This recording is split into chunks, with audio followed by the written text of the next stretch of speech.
V Sloveniji je bila živahna razprava o resoluciji Evropskega parlamenta in veste, da so obravnavali tudi v državnem zboru. Hkrati pa so seveda bili številni komentarji o tem, kaj je pravzaprav ta resolucija Evropskega parlamenta in kdo jo je sprejel.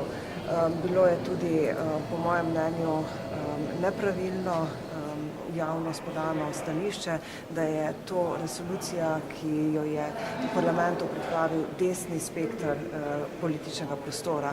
To pa seveda ni res. Resolucija je bila v Evropskem parlamentu sprejeta z veliko večino.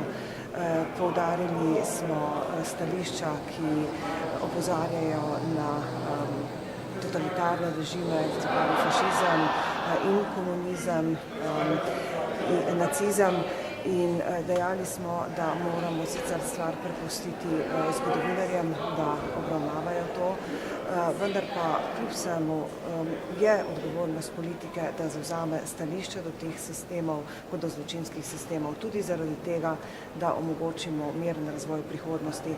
In gospoda Buzeka sem prosila, da bi ob priložnosti, če seveda ta bo, pojasnil stališča Evropskega parlamenta in pa našo večinsko podporo do te resolucije. V prejšnjem mandatu smo poslanci najprej podpisali deklaracijo o obsodbi teh sistemov, nato je bila pripravljena resolucija z večinsko podporo Evropskega parlamenta.